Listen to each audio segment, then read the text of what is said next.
Welcome to another episode of Trek Jitsu. My name's Paul, and very excited to bring you guys another episode of our podcast. Before we get started, I want to talk to you guys about a service that we're trying to launch here at Trek Jitsu.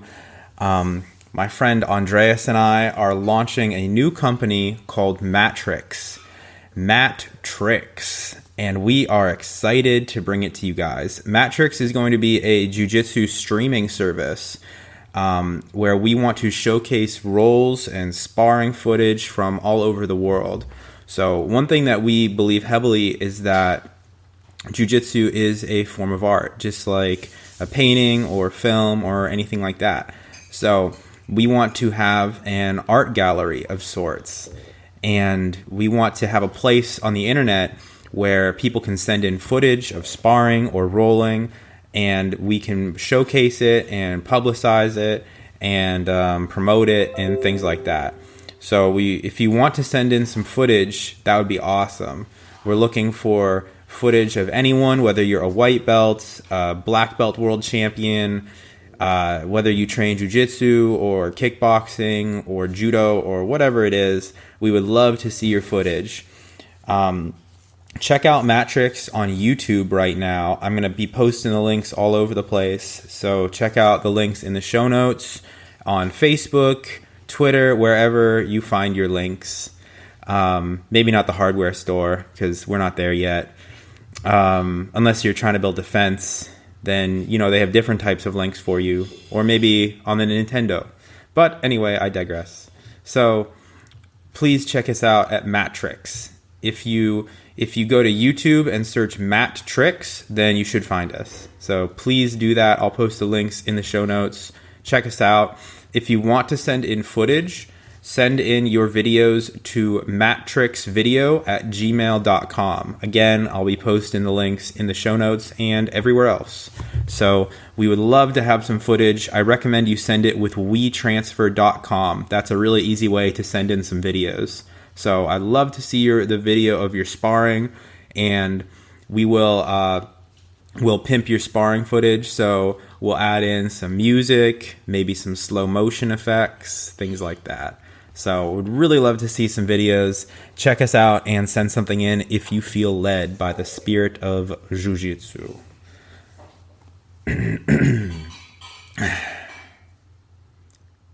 My guest today is Alex Stewart. Alex is an instructor at the Gracie Academy in Torrance, California. Alex trains daily with Rener and Ryron Gracie and all of the great fighters that come through their academy, such as Lyoto Machida, Brian Ortega, and people like that. So Alex has a lot of experience teaching, and his passion for jiu-jitsu is intense.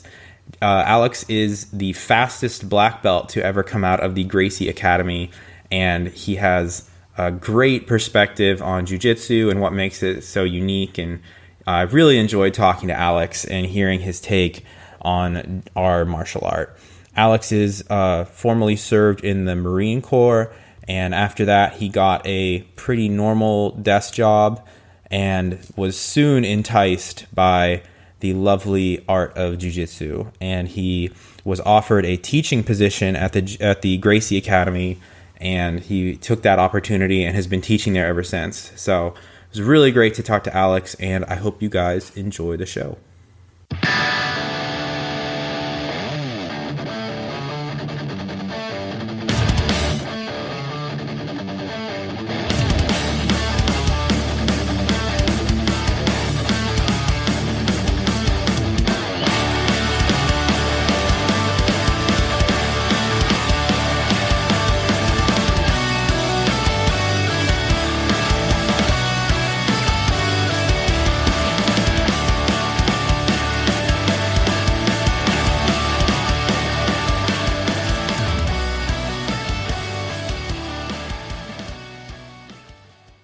What's going on? Thanks so much for being on the show today.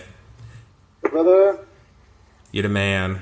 Dude, I was literally right before we started this call, I was watching a video of you doing a handshake release.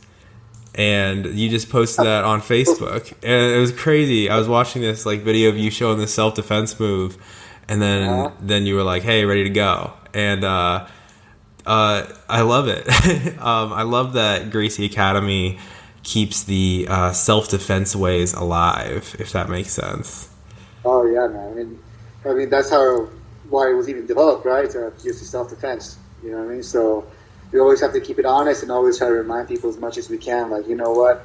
Even though it has evolved to competitive sport, tournament, and stuff like that, but yet you can't forget, the roots of it. Like they're all saying, you can't forget where you came from, right? So it's all self-defense for sure. Man, how often at the Gracie Academy do you guys train like fight sim? You know what I mean? Train fight sim at the academy. Yeah. Well, we have the simulation class, which meets on once a week, which is Thursday. But we also included street sparring. So what it is that we alternate every 2 months on a date. So we put like the little, I think it's like the little MMA gloves, but the little more poofy ones, Mm-hmm. And what it is just to remind myself and everybody that there's rolling where you could get hit, right? So to be able to turn on and off the switch of like, okay, I'm just sparring, for the sport of it, but also not develop bad habits that if you continuously train like you're sparring for sport, that when a punch gets thrown at you, that you're not going to freak out or anything like that. So the fight sim is once a week, but the street sparring is also once a week. And it's a great. It's been one of the. I'm sorry. With the street sparring, it's been one of the best things that we could do because when we roll, sometimes like we turtle up, we kind of take our time there to grab this or grab that. But if you turtle up in the street, you're gonna get kicked in the head, you get punched in the back of the head, get choked out, whatever the case may be. So we're always very punch aware, definitely. So to make a short answer long, once a week fight sim and once a week street sparring. What's like the main difference between fight sim and street sparring? Well, street sparring, we still spar normal. Oh, right? Okay. Not honestly, but also to keep in mind that, if we stall here, we're going to get punched in the face. For example, if you do like sparring-wise, do not have to be aware of the punch, right? But when we put gloves on, we're still sparring normal, but I'm not going to be doing, too much like X guard, inverted this or inverted that, deep half guard, where we can, when there is no punches, we can kind of be in that position for a moment to like figure out how to put a hook here, get out there, slip out here, go inside, whatever, the case may be. But with the gloves, man, it reminds us, keeps us honest that if we're in that position for longer than a period of time, that we're going to get punched in the face. And when we put the gloves on, we don't really punch each other in the face, but we touch each other in the face, like a little backhand, Mm-hmm. Of course, if you and your bro or your brochacha want to like go a little bit harder, then that's up to between both of you guys, but the main difference is that regular sparring, but with awareness, with the fight sim, is just, with the bigger gloves, it's like, all right, depends on the, I guess, the mindset or the concept of the day. It's just like, okay, one bad guy and one good guy, right? And all jiu-jitsu, the bad guy is allowed to have, and it's just to know, it's just indicators, and that's one of the hardest things to really do is to be a proper bad guy, because when we play like the bad guy role, we still tend to go like a technical mount, technical side mount. If we're doing half guard, the bad guy all of a sudden knows how to do a triangle and arm lock, So the best of our capabilities, we try to remind the students, like, be the bad guy, only indicators, and if you forget all that, just a few rules to remember is like, as a bad guy, your whole goal is to punch, hold, or get away. That makes sense? And by doing that, then you pretty much should remind yourself how to do the bad guy role. Yeah, that's something I hear Huron and Rener and people talk a lot about in their videos and in their self-defense things, like make sure you're a good bad guy. But what are the characteristics of the good bad guy? Like, do you ever have a like skilled bad guy for maybe a more advanced student? Do you ever have a bad guy who maybe like had some wrestling or something like that, or how do you vary it for like a more experienced student? Well, that's the, which is a good question, and we get it a lot too. Is that depending on the person you're going with, you could always like be the good bad guy and be a more skilled bad guy or so forth. Because let's face it, the bad guy in the street doesn't know jiu-jitsu. That's all the combatives is just based on someone that doesn't have no idea on how to defend themselves and how to fight. Just a knucklehead that just wants to like just go crazy, right? So once we start including like, okay, we both have gloves, you're playing the bad guy, I'm the good guy. Once you start including skill in your like say I'm the good guy, you're the bad guy, and you're a little bit more skilled that you have wrestling or whatever the case may be. At that point, it's not going to be like a street a fight sim, like a street sparring situation. You know, it's going to be more of like MMA. Right. Yes. So without insulting anybody, but you have to really how to train yourself to dummy yourself down. You know, because we forget how to act like an unskilled opponent. You know, it's like forget even when we teaching how to get up in base. Okay, this is how you get up in base, and this is how you're not supposed to get up in base.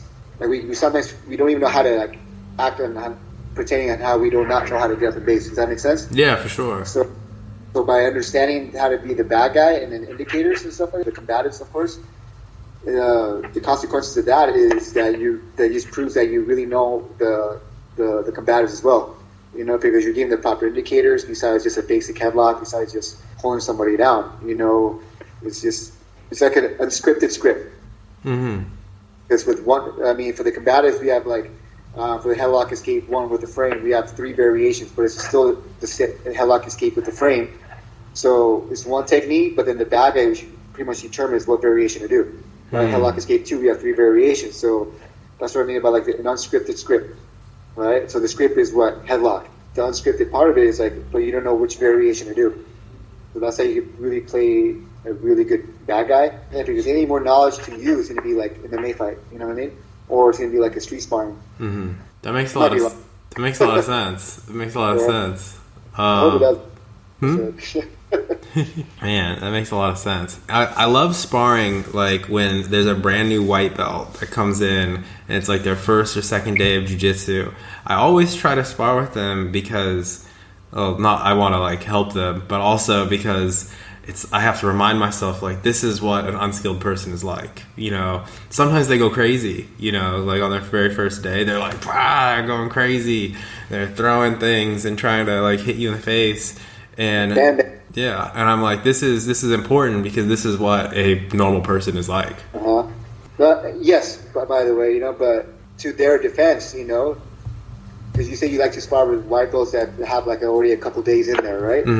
So once you already have 1 day of jiu-jitsu, you're not a normal everyday person anymore. You have some kind of an idea, already, right? That's true. So the 10-minute intro, like when everybody's first day, come over here in the corner, let me show you a cool technique, which is a trap and roll. You know, that's the best time. All the instructors like it. You know, I can't speak for them, but I'm sure they do. I know I do. Is when we go on top of them. Okay, what would you do if someone was choking you? I want you to try to get out. Right, that first day, those first 10 minutes, that's when they're still the average person in the street, right? Because I mean, I'm sure everybody remembers their very first day. If you ever got sent to the corner, like, okay, for the trap and roll, when we say, okay, try to get out, what would you do? You know, we're not going to punch you. We're just going to hold you down.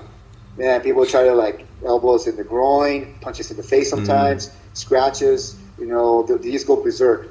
You know, they just go they hit the mouse button somewhere, you know. They just go crazy, you know. And we love that because that's true chaos right there because you have no idea what to do besides what their instincts is. Right. So either to hit, pull you away, throw you away, or roll to their knees. Does that make sense? So going with a white belt that already has a few classes under them, I mean, they may not know the basics of, you know, the curriculum or the whole entire jiu-jitsu, but they have an understanding of, like, man, if I go too crazy, I'm going to get tired. That for those sure. First 10 like is the best because you should see their face and it's just like. Okay, now let me show you what I did because we tell them to go on top of us. You know, they're like, how'd you do that? You know what I mean? I show them, you know, and it's just like, man, and compared to what you did just 10 seconds ago to comparison to what you learned right now, which one would you want to know? You know, right? That's jiu-jitsu right there. It's such a mind-boggling experience when you don't know anything and then suddenly you're learning. Oh yeah, that person's already better if they step out. Once they walk out.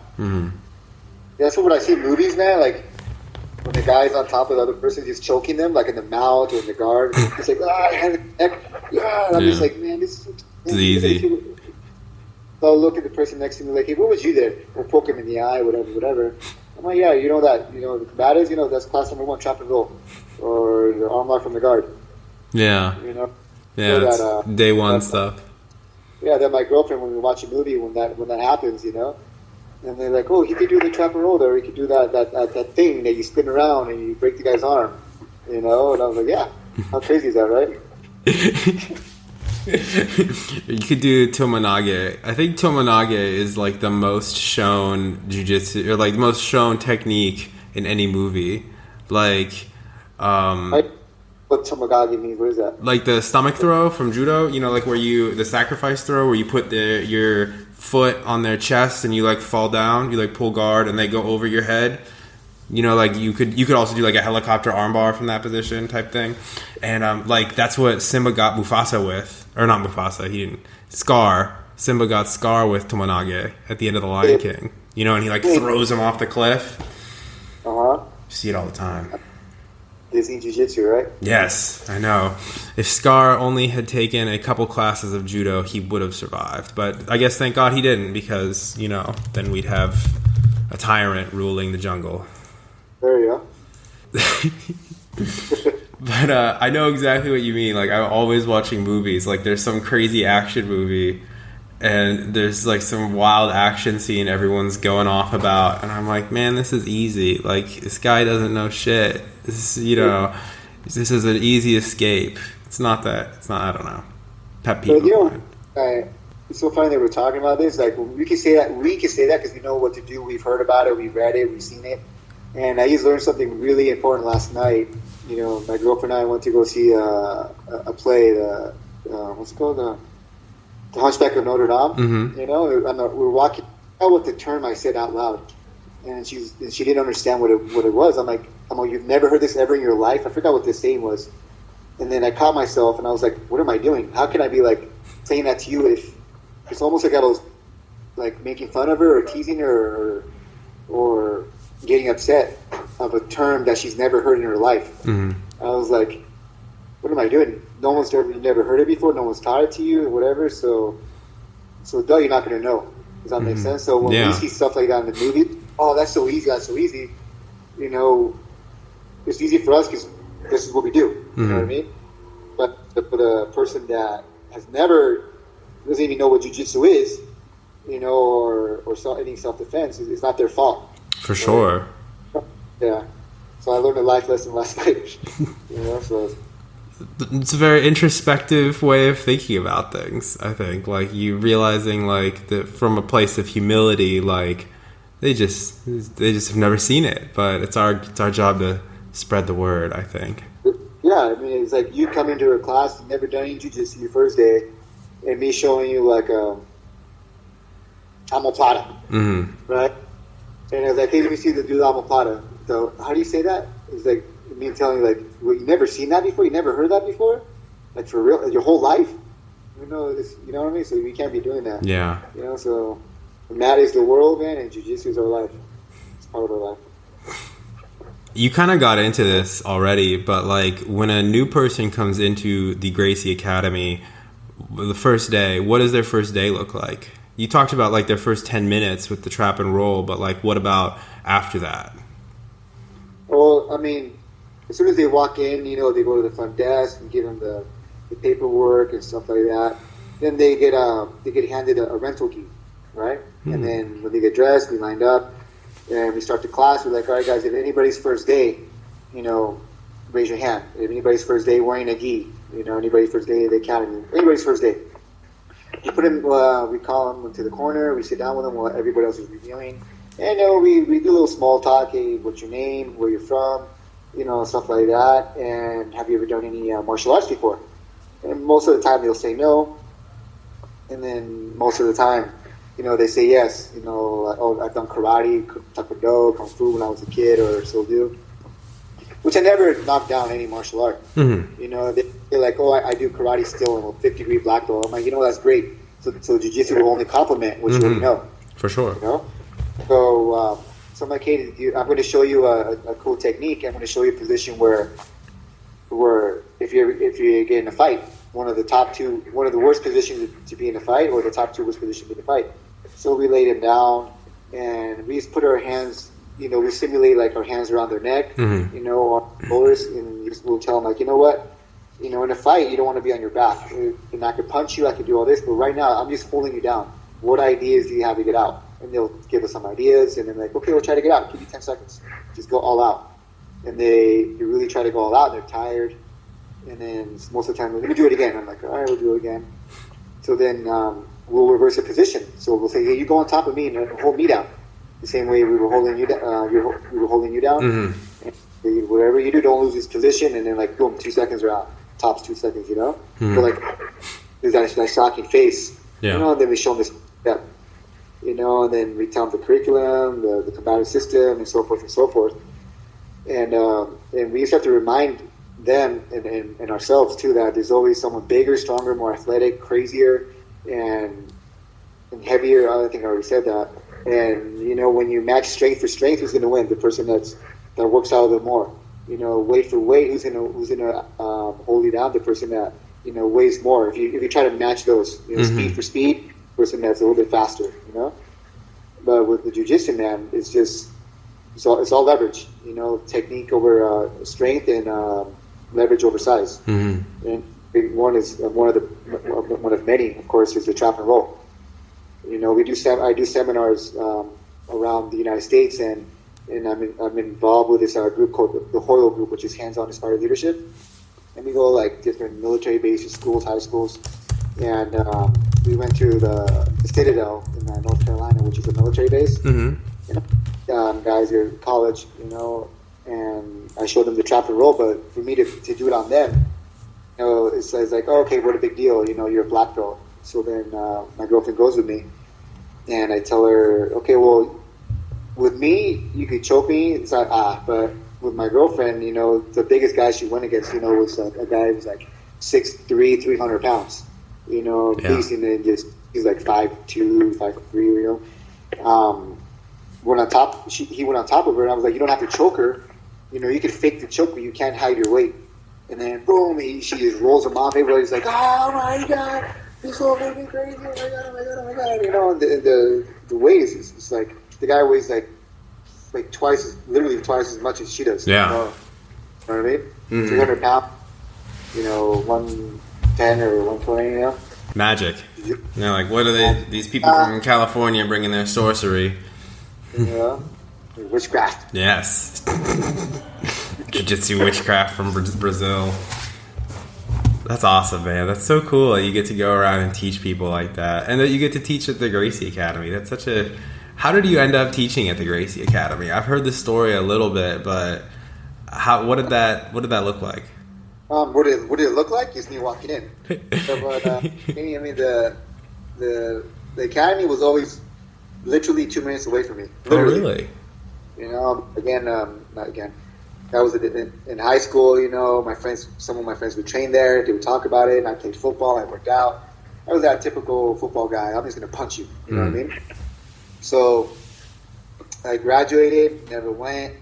You know, I was in the Marine Corps, and then when I got out, they had a special at the academy. You sign up for a month, you get a month free. I was like, you know what? Let me milk this. You know, because in reality, I want to do like kickboxing or Muay Thai or Aikido, something like that. But then, but those academies were like 15 minutes away. And I was like, man, that's just too far. Mm-hmm. Too far, 15 minutes away. That's ridiculous, right? So the academy in Carson was 2 minutes away.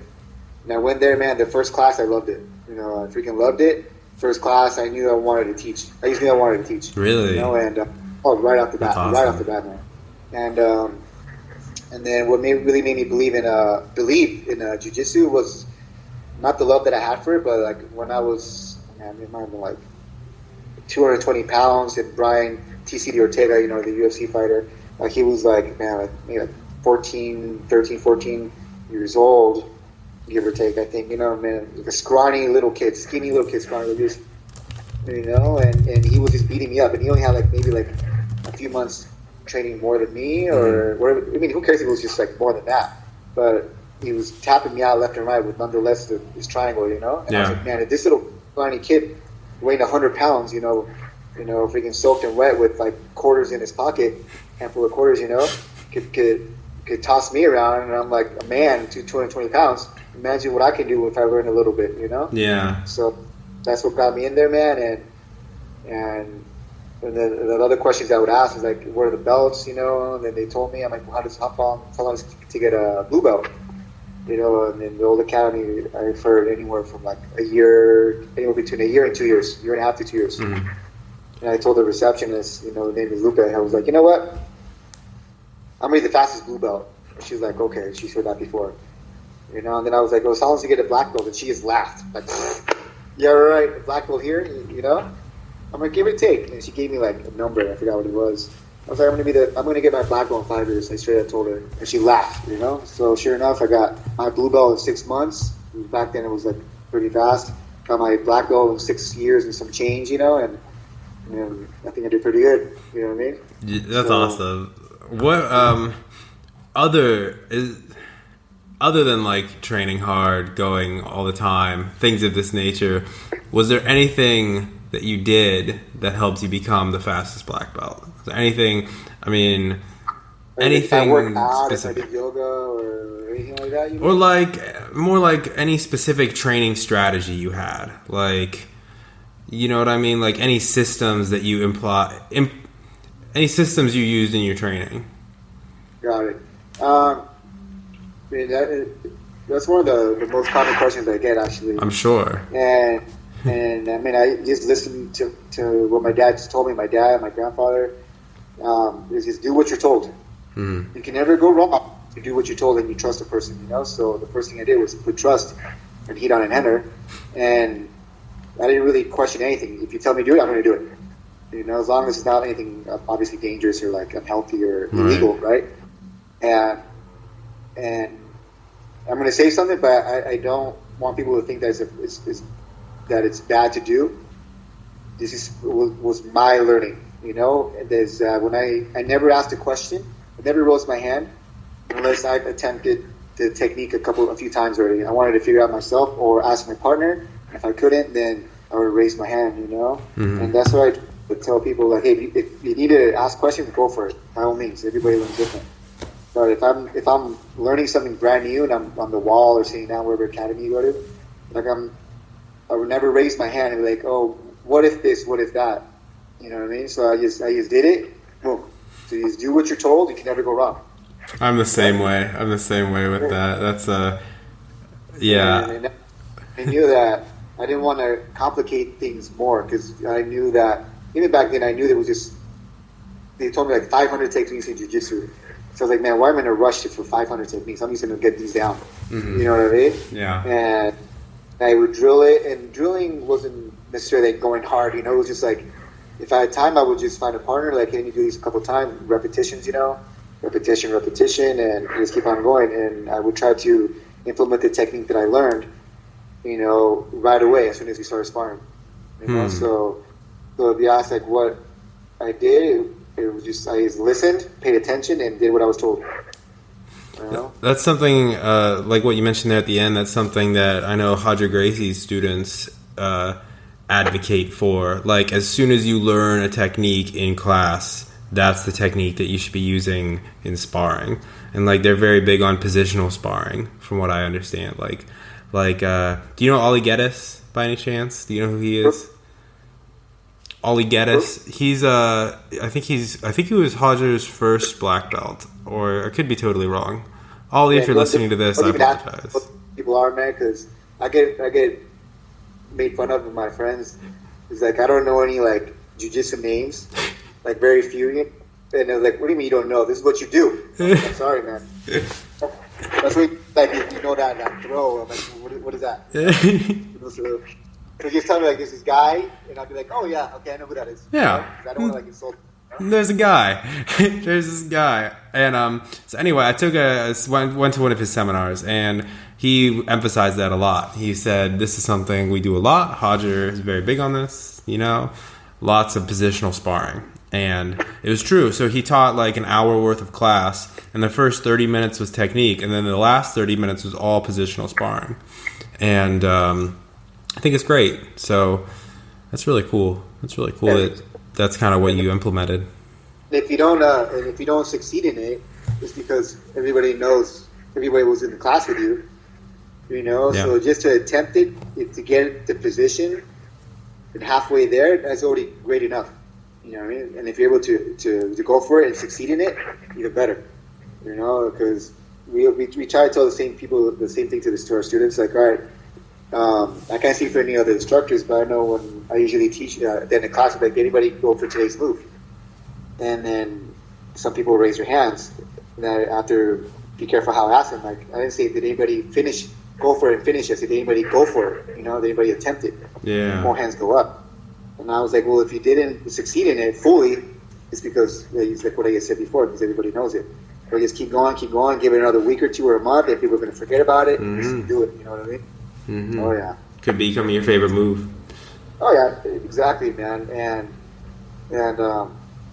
Plus, it's even cooler when the person knows what you're going for and you still get it. Mm-hmm. Right? And like you say, it's going to be your favorite move. And I always try to tell people, man, like the technique that you struggle with the most right now is going to be one of your favorite moves.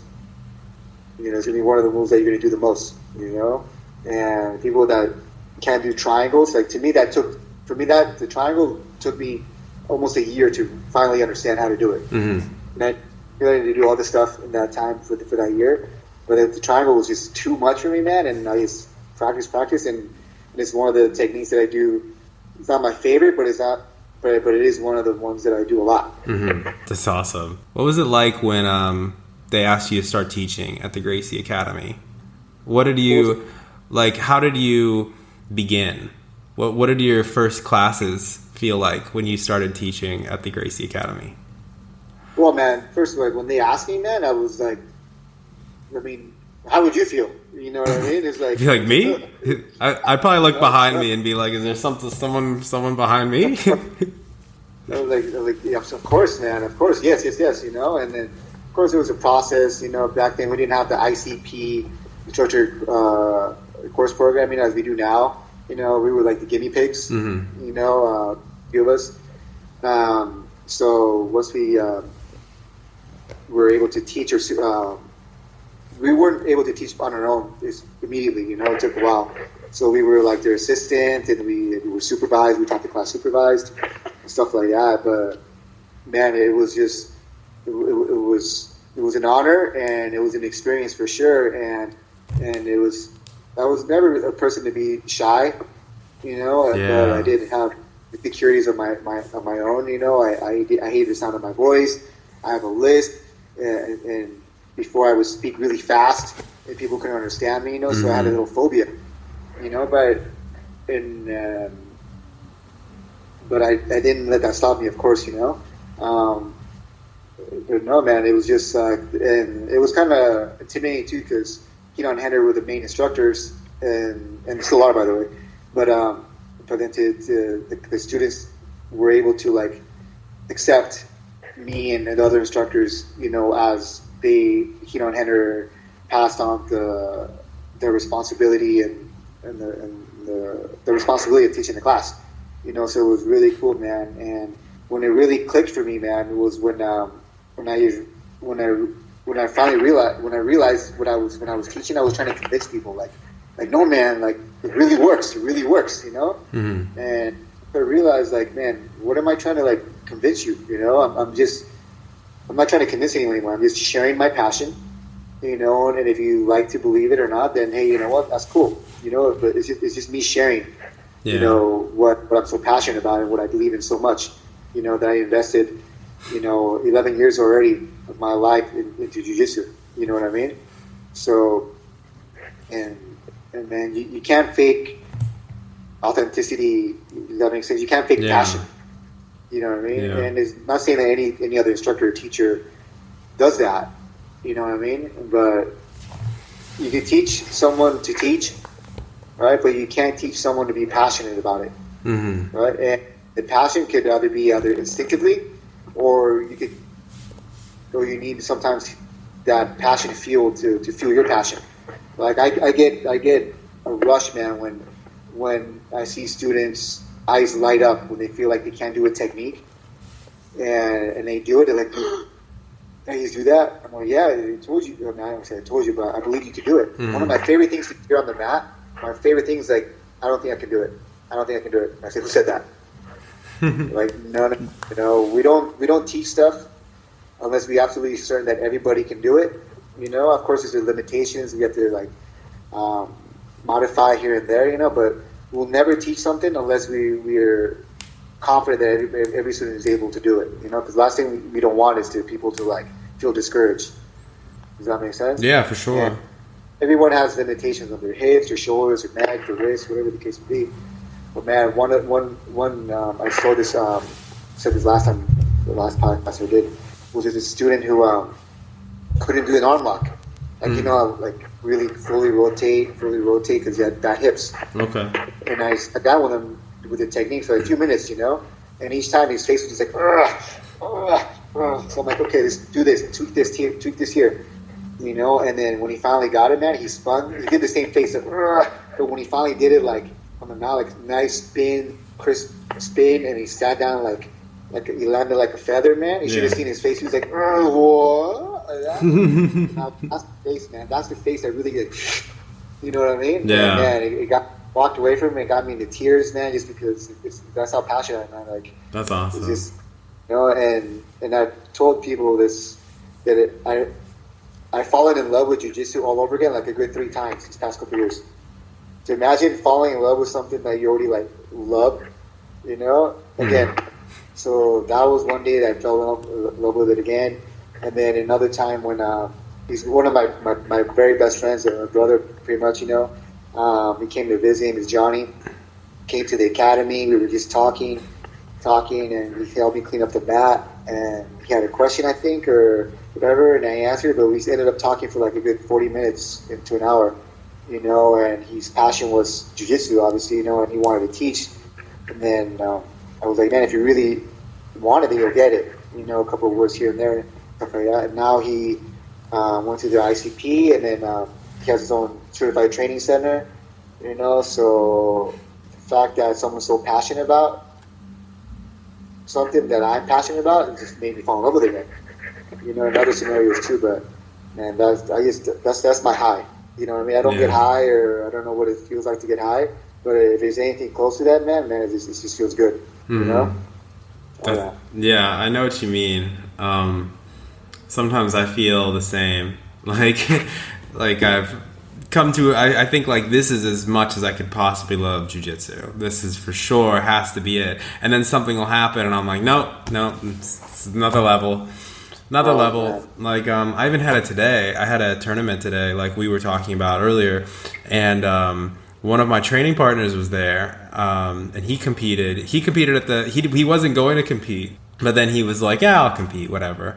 And he's really good. He competed last weekend at the Abu Dhabi trials for Europe, and he's really good. And so he was like, yeah, I'll compete. And just watching him, I had never watched him compete. I roll with him all the time, but I've never seen him compete. And he was so calm and just dominated the competition. And to me, that was great because he's a very humble guy, and he never would brag. He's never the one to brag, but I was like, I've never seen him in action. If that makes sense, you know. I knew he was really good, and I knew he was winning all these tournaments. But I was like, this is my friend. I've never seen him in action, so that was great for me. That was a lot of fun, you know. And then he would get off the mat, and I'd be like, man, you did awesome. And he was like, no, I'm whatever. And for me, stuff like that gets me very motivated to be like, I could be like that, right? At the proud moment, right? Yeah. Someone said the other day, like, you know, like, oh, you're a master, you know, sorry, master. I'm like, no, man, what makes you think I'm a master? They're like, oh, because you're a black belt. I'm like, I mean, I understand that, you know, but to be a true master, if you want to go by those terms, that word, you know, is not me being good. It's about me turning you into a master. Does that make sense? Yeah. Like, I'm not going to be like Yoda. I mean, it's cool, you know, but my goal is to make you into a master Yoda or ninja or samurai or knight or king, whatever you want to call it, you know what I mean? So, no, man, and I say this too, like my friend Billy, who's in the band Biohazard, he was like, he introduced me to one of his friends. He was like, oh, this is Alex, he's my teacher. Oh, wow, you know, and I was like, no, bro, like, I instruct you jiu-jitsu, you teach me everything else. You know, we learn from one another. Right. You know? So if I instruct you jiu-jitsu and I learn something, if you learn something, then that means you taught me something. You taught me how another way of teaching it, another way of like pronouncing it, expressing it, different kind of language, you know, and stuff like that, man. So that's what it is, man. You know, in jiu-jitsu, like, man, I don't think you could have this kind of camaraderie with anything else unless like if you're in the military. Mm-hmm. You know, like that kind of bonding, you know, and like sports and stuff like that. But jiu-jitsu, man, is for everybody, man. You know, and for everybody, because a lot of people didn't do sports or in the military, so they don't understand that kind of like camaraderie, you know.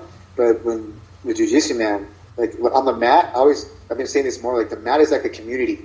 You know, you have everything you possibly need on the mat. You have, you know, from different ranges of races, you know, culture, sex, and jobs. You know, you have lawyers, you have doctors, you have policemen, you have teachers, you have students, you have cooks, you have chefs, you have waiters, you have mechanics, the list goes on. It's a whole community there. Yeah. You know what I mean? Mm-hmm. So if the world was ending, you know, where are you going to go, Alex? You know, on the map. You know, I could live there forever because we have plumbers, we have construction workers, we have doctors. You know what I mean? Yeah. You know, cable people, we have cable right here, you know, so yeah. Shoot. You know, I'll take it literal, but you know what I mean? And it's just so cool, man, because a lot of my friends that I developed in high school or the military, like they're all gone, or they went to a different path that I didn't want to go along with. The students become my friends, and friends become family, man. So a lot of my really good, close friends were created in the academy. Mm-hmm. Does that make sense? Yeah. So freaking cool, man. You know what I mean? So that's why I love it. That's why I'm still doing it, and that's why I continue to do it for as long as I'm capable of doing it. You know, and that's going to be for a very long time because, again, I've taught many people, and I've witnessed a lot of different people in from like I don't want to say handicaps, because I don't like saying that word, but from physical, I guess, limitations or whatever. You know, people that can't move their legs, and people that can't move their arms, people that lost their legs, lost their arms, or people that were born with their some limbs fused together. You know, still doing jiu-jitsu. You know, and of course sometimes it's modified, but man, if that's not inspiration right there, man, I don't know what is, man. It's like there really is no excuses. You know, and that taught me too, like, you know, like when people say like oh that's just an excuse, well my excuse is this, like no, there's other excuses or reasons. Reasons are you know, like oh something, you know, but excuses is you're finding a way to like get out of it. Does that make sense? Yeah, for sure. Yeah. So oh man, so I intend to continue jiu-jitsu for as long as I can and continue sharing my passion, man. You know, because it's very cliche, but it's so true, man. Because tomorrow is never promised. You know, today is not promised either. You know, the day is not over. Mm-hmm. So, you know, it's so easy to like. I hate saying this word, but to die. It's really hard to live. You know, because you could go outside, boom, something falls on you. Mm-hmm. You know, you're not paying when you get crashed. You know, something falls from the sky. You choke on something. Look at all the, like that show, like 1,000 Ways to Die. You know, it's like, man, dying is super easy. So it really is a miracle that we're like still like living. I think about that a lot, actually. Crazy like that, man. You know, I think like I could die right now, or sometimes I'll walk. This how I don't know if I should face, but this is how crazy I am. My mind goes. I'll walk in the mall sometimes, like a 2 or 3 story mall. I'm like walking around. I'm like, man, how many people can I throw off the ledge before someone stops me? That's how I think sometimes, you know. I don't think you're the only one. Oh no, man. It's like one person. No, probably one person will see. The second person will be like, people around me will be in shock. The third person, someone will finally build the courage to like stop me. So the fourth one is like, it's a possible, like, I don't know, more than 4 is like, I don't know. You know what I mean? Because man, nobody wants to get their hands dirty, man. Freaking with kids nowadays, or not even kids, kids, yeah, but they're adults, are recording everything. Yeah. You know, when I do something like high schools or when I have about bullying, I would ask, hey, raise your hand if you see someone get bullied, that you would do something. course, everybody raises their hands, right? Well, I want to believe all you guys, but I don't, sadly.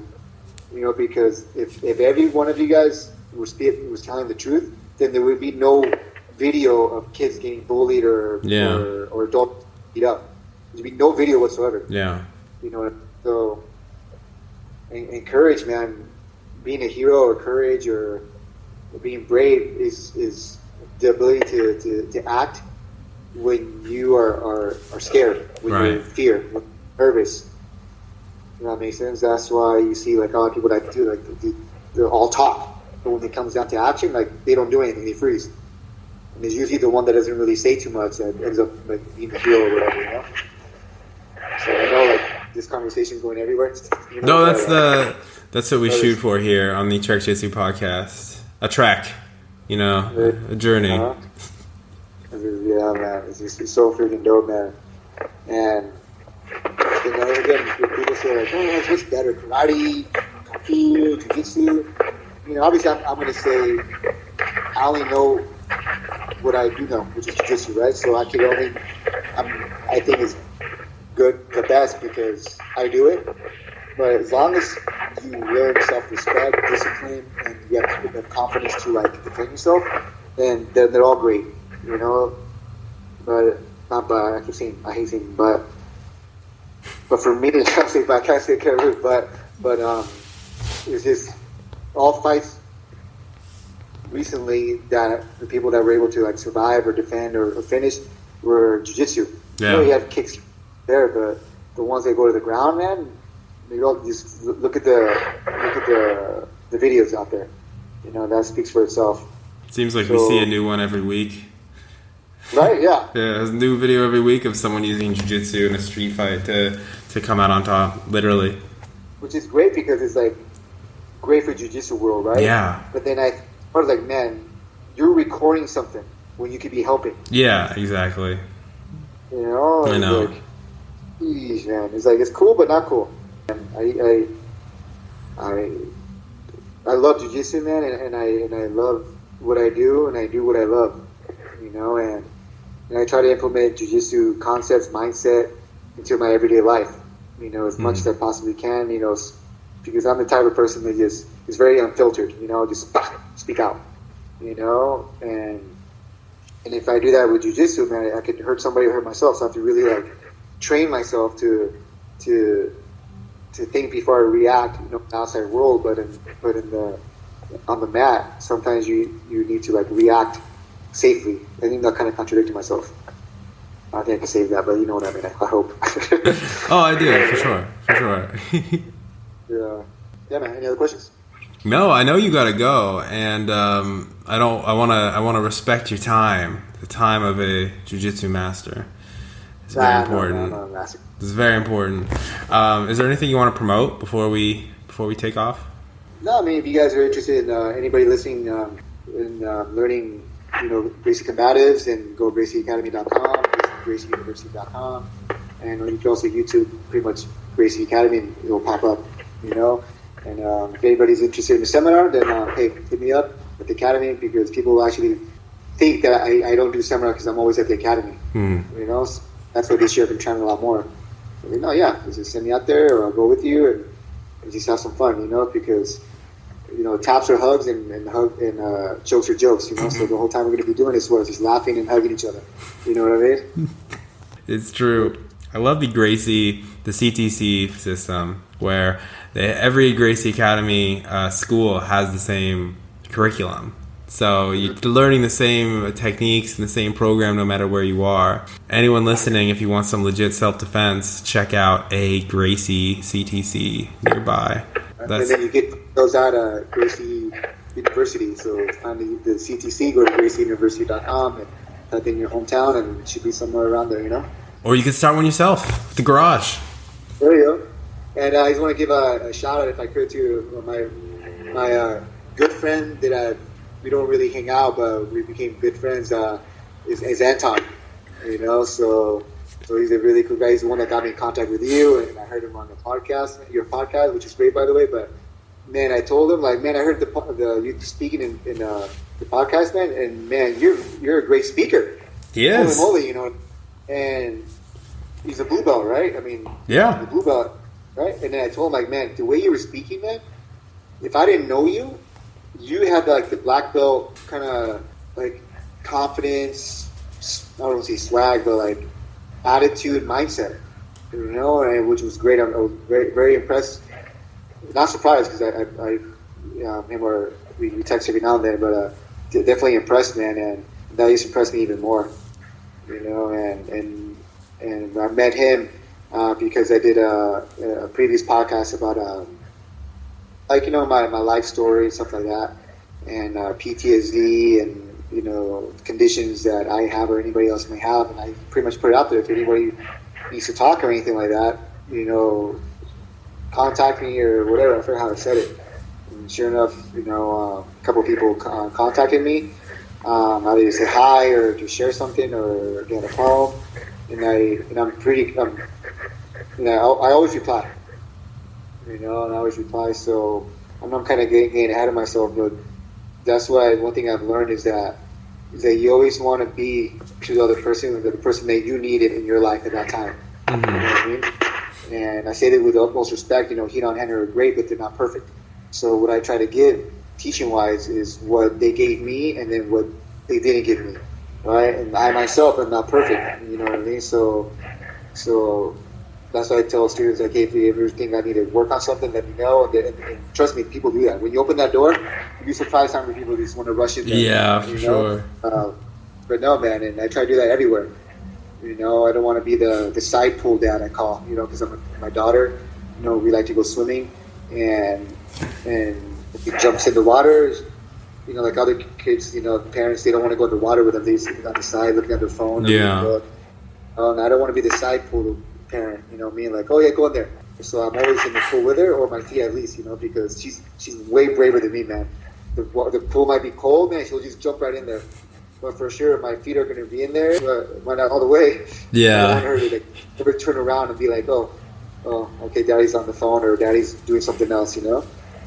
Be the person that you needed to the person in front of you, you know. So reach out, and you should be good, man. It's just the golden rule, right? Treat other people like you want to be treated. Yeah.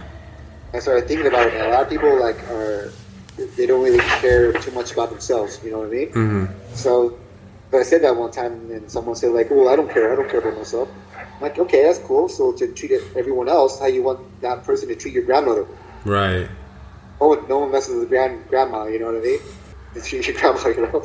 Yeah. So, I think about the golden rule often. Like, it's kind of a two-way street, because you want to treat others how you would like to be treated, but also treat yourself the way that you would treat others, in that, like, you don't want, like, I wouldn't go to you. I would never go to you and be like, fuck you, Alex. Like, you're a piece of shit, fat motherfucker. I would be like, so, like, I would never say it to myself, but people do, you know? I never felt there. What do you say?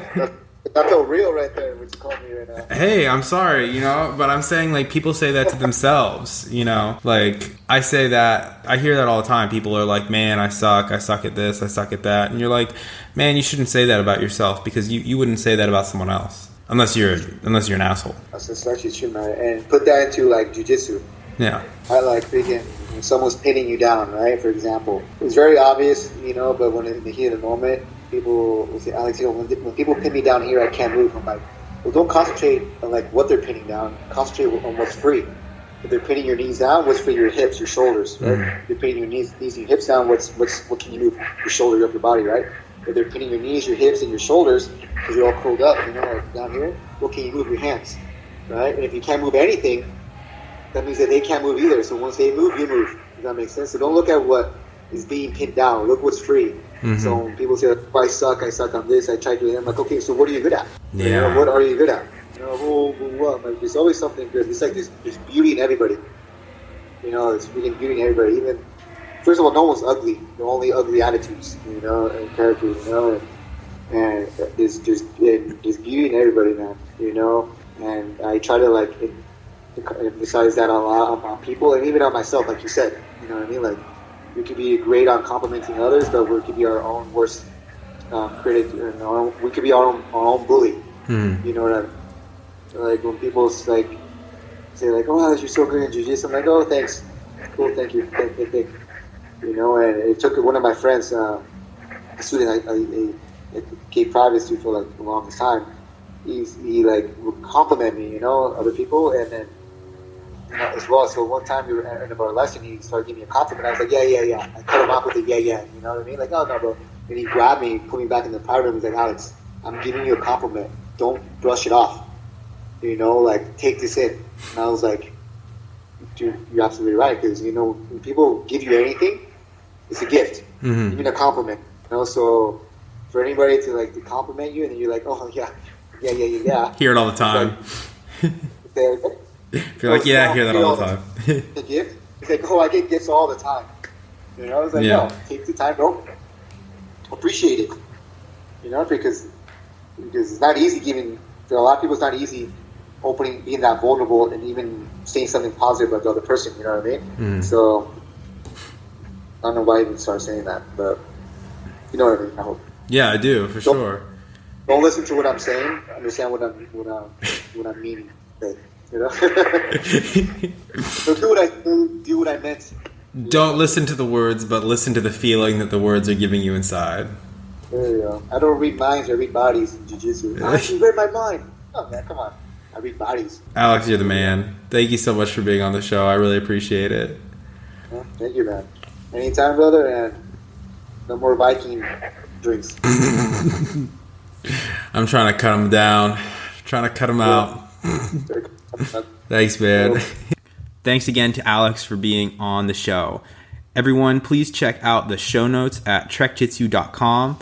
And please, if you enjoyed this episode, go to iTunes and give us a 5-star rating and a review. It's a great way to help support the podcast. If you didn't like it, we'll take a 4-star review. If you really didn't like it, though, you know, and you're going to give like a 1 or a 2-star review, you know, please just keep your opinion to yourself. You can write me an email. That's no problem.